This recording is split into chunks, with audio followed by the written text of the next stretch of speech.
Incredible performance by Karl Anthony Towns in the first half, leading the charge for the Minnesota Timberwolves. And in the second half, Derrick Rose took over. You know, he's one of your leading vote getters out west. And it's not just because he's a fan favorite from being the youngest MVP in league history and bouncing back. Performances like this are really credible for the kind of season he's having. Well, one thing we'd say about him, he has made shots on a much more consistent basis, something that just didn't happen. This is a guy who worked at it and worked at it. This is a tough shot, going to his right, a step back, a little bit off balance, and he drains it. Yeah, and this, you look at it, his left foot is, you know, the step that he took back was with his right, but his left foot plants. He finishes the shot, Coach, with his right foot in the air, leading that shot in. I mean, this is something that you look at where Derrick Rose has been and where he is now in his career. Just remarkable to see a guy come back from all of the adversity on and off the court he's had to deal with. Yeah, you have to really feel good for him. Okay? It's a guy who's gone through so much, okay, to get his body back to where it is right now, get his confidence back in his game, and it seems like he found the home here in Minnesota.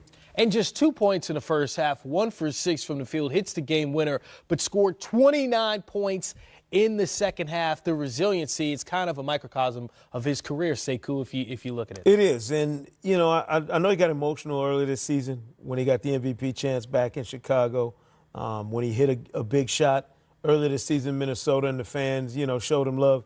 This is a guy who has always talked about, when he started going through all the drama, that he just wanted to get back to playing ball. He just wanted to get back out there and enjoy playing ball like he did early in his career. A much different human being now, Coach, but a guy that's still, when you talk about exceptional talent in this league and an ability to take and make big shots, he's still got all of that in his repertoire. And he reminded us in that interview that Karl Anthony Towns had it going in the first half. So, yeah, I didn't have a good first half, but the other guy, the big fella, was really good in the first half. He took his turn in the second half. That was his first game-winning shot since January of 2015. And again, when you look at what he's been through in his career, we've talked about how happy you can be for him, but to see him to continue to do it all season now. It's one thing to see him give us this vintage Derrick Rose in spurts, but now it's almost the entire season. When you pack his performance, you know, this season on top of the 50-point game that he had on the MVP votes, you talk about a real redemption story that could be written beautifully as if Derrick Rose shows up in Charlotte. I'm not saying it's going to happen, and I'm not saying it should, because there's a lot of players who could make strong cases for that All-Star team, obviously. But what a story would be if he shows up in Charlotte All-Star Weekend, Coach, after all that's going on in his career. You'd have Rose on one, you'd have Wade on the other one. It'd be interesting, wouldn't it? Certainly, and we can't overlook the contributions of Taj Gibson in this game. I mean, he was 7-8 from the field, 17 points, but made some incredible plays for Minnesota down the stretch. Huge defensive play on Devin Booker down the stretch where he stripped that ball away. Booker thought he got fouled. I thought it was a really good play by Taj, Gibson. And that's just we gave up on this Minnesota team after all the Jimmy Butler drama and everything went on, and Tibbs gets fired, and they've actually scrapped and really shown themselves to be a team that's got a lot more heart than maybe guys like Jimmy Butler were giving him credit for earlier this year. I'm curious, in the second half of the season, this Minnesota team, can they be a team that wins 8 out of 10, might lose a game, then come back and win another 5 out of 6? I don't know if they've got that in them, and that's what I'm waiting to see. Yeah, and it's tough out west. Look, 22-24, they're now 3 games out of that final spot in the playoffs out west. So like you said, they're going to have to make a run if they're going to do it. Winning games like this, Derrick Rose getting his first game winner since January of 2015, that's going to help them in the long run. All-Star game coming up. Let's take a look at fan voting so far. Oh, look out west. Derrick Rose, Luka Doncic leading the fan votes over recent MVPs, James Harden and Kevin Durant. In the East, Dwayne Wade might be the biggest surprise. He's currently second amongst guards. The 37-year-old, of course, is a fan favorite and is retiring at the end of the season. Recently, some current players told us who their all-time starting 5 would be. You want to start a fun debate? And now, the starting lineup. All-time starting 5. Oh, all right. It's tough. It's super tough. There's too many to choose from. Well, that's an argument you can get from east to west. Johnson. Nixon in low to Green, swing left. The right-hand sky hook of 12 is good. Can't do a thing. Bird, turnaround, hit. I think that's what the fans came to see. MJ. Brings it into Akeem. He goes! I don't think I can pick five to do it justice. And you gotta go by position. Magic at the 1. I'm going with Magic. Magic at the 1. Magic Johnson. Magic for sure. Magic Johnson. Did he make a miraculous shot? Yes. Has he ever done it before? You bet he has. My one is AI. Steve Nash would be my 1. Kyrie Irving at the 1. Jordan at the 2. Michael Jordan. Michael Jordan. MJ. Mike. Michael Jordan be a 2. Gotta go with MJ. Jordan to the circle, puts the shot in the air. Oh, the game's over. I go Kobe at the 3. Kobe Bryant. I'd have to go with Kobe. I would say Kobe. I'm probably go with Kobe on the other wing. Run out by Kobe Bryant. I got LeBron at the 3. LeBron James. LeBron James. At the 3, I'll probably say LeBron. LeBron at the 4. LeBron at the 4. I gotta put the big fundamental in there. Tim Duncan. Probably Tim at the 4. Timmy D at the 4. Birdman took a shot and then Duncan throws it down over. I'm going with Charles Barkley. Charles Barkley. Probably go with my boy KD at the 4. Let's say Malone. Come on. Dirk at the 4. Dirt. Hakeem Olajuwon at the 4. At the 5, I'd say Wilt. Wilt Chamberlain. Kareem Abdul-Jabbar. Hakeem. 5 would have to be Shaq. Gotta go with the big fella, right? The run out to Shaq. I got Shaq, Shaquille O'Neal. Shaq. Shaq at the 5.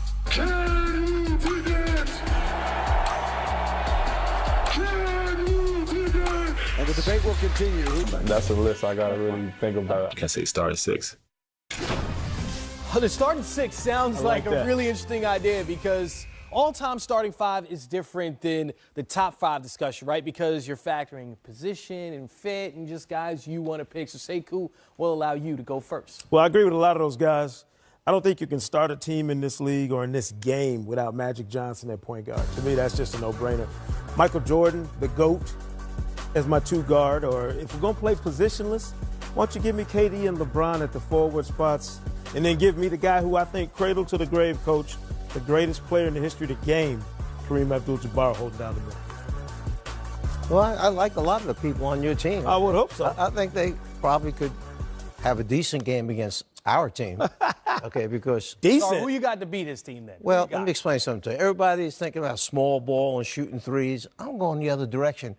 I'm going to beat everybody up and then never get an offensive rebound. And we're getting, if we miss a shot, we're getting all kinds of offensive rebounds. But I want you to see my team, which is a special group of guys. Wow. Okay, you see my group out there? You got Shaq, you got Chamberlain, you got Bill Russell, you have Kareem, and I borrowed Tim from the power forwards to bring the ball down the floor. We're playing 2-3 zone. We're switching everything. If you decide you're going to foul us, put us on the foul line, we might be a little shaky at the foul line with that group, but you're going to have to foul us so many times, your players will be left in the game to play against us. So watch out for my team. Coach, we're not playing in the backyard now. We actually got to play a real game with Come referees. out and play against us. Show up. My guys will be there. Show up. That is incredible because Sekou, I kind of anticipated that. So you're playing Shaq at the 5, right? I'm hoping. Shaq can play wherever he wants. Wherever he wants to be. Kareem at the 4, Wilt at the 3, Timmy at the 2. Tim's at Bill Russell's running the point. No, Timmy's my point guard. He can handle a little bit. Well, we'll just pass it up. We'll just throw lob passes up the floor. That's true positionless basketball right there, Chris. That is positionless basketball at its finest right there. That is a phenomenal game. And I didn't tell you my first 2 subs, by the way, okay? Akeem Olajuwon, and then Moses Malone behind him. Those are the other 2 coming off, just to let you know. I mean, you can at least have a shooter like Dirk Nowitzki. I got Steph coming off my bench as my 6th man, so we're going to get some shooting on the floor. As soon as we run these big boys, tired, get them tongues out. Look, there's Jordan over one of your big lights fellas. out. Okay. You guys are in trouble. No debate. Jordan shoot another over another debate big fella. right there with me. We No may debate. get 4 shots every time we miss at the basket. Remember that. So yeah, no point guard love for me. I'm just going big. What, Magic's a tall point guard. I'm going big. I Coach got is my going guys. big. We're going home, and when we get our hands on them, they're going to be going home. Simple as that. Sekou's thinking his team's going to win. That'll be a tough one. I think you'll have the wins in the post. You'll have the wins in the perimeter. There are 11 NBA games on Martin Luther King Jr. Day. Start your day with us here on NBA TV. Knicks and Thunder take the court at 12:30, and it's a triple header on TNT, concluding with the Warriors and the Lakers. James Harden. It is all hard. It's one of the greatest individual offensive runs we've ever seen. The Beard also extended his streak to 18 in a row, scoring at least 30. The step-back three is an iconic shot. Just like the Skyhook, just like the Dream Shake, James Harden's step-back three is unstoppable. He's perfected the step-back where it's unguardable. Just continue to go. Keep giving the opposing team help. Murray and Harden. He fell down. Man down. Man down. You know, James Harden puts you in the most compromising position possible on every possession. The way he plays, the way he attacks. Like a running back, using the power to create space with his elbow on his shoulder. All of a sudden, he knocked this guy back like they're in a boxing ring. Bang, bang, bang. Down to three, down to two, it's a three. Good! Good! He got it! He hit the three! He's got a mastery of the game. Again, I haven't seen his whole life, but last 3 years, I don't know how you get him better than what he's playing. Yeah, he's just extremely unique if you factor in just the overall offensive package. You know, if you look at the volume of the shots that he takes for a team at an efficient level, I think that's the key. Then you add in the fact that his passing is at a level that's in the top 10 to 20 in NBA history. James has been leading the top offense since he's been in the league. Oh, man, he's special, man. And he has a counter for everything the defense gives. If you force him right, he has counters going left. If you force him left, he has counters going right. There's really nothing you can do with him. You just have to hope he misses.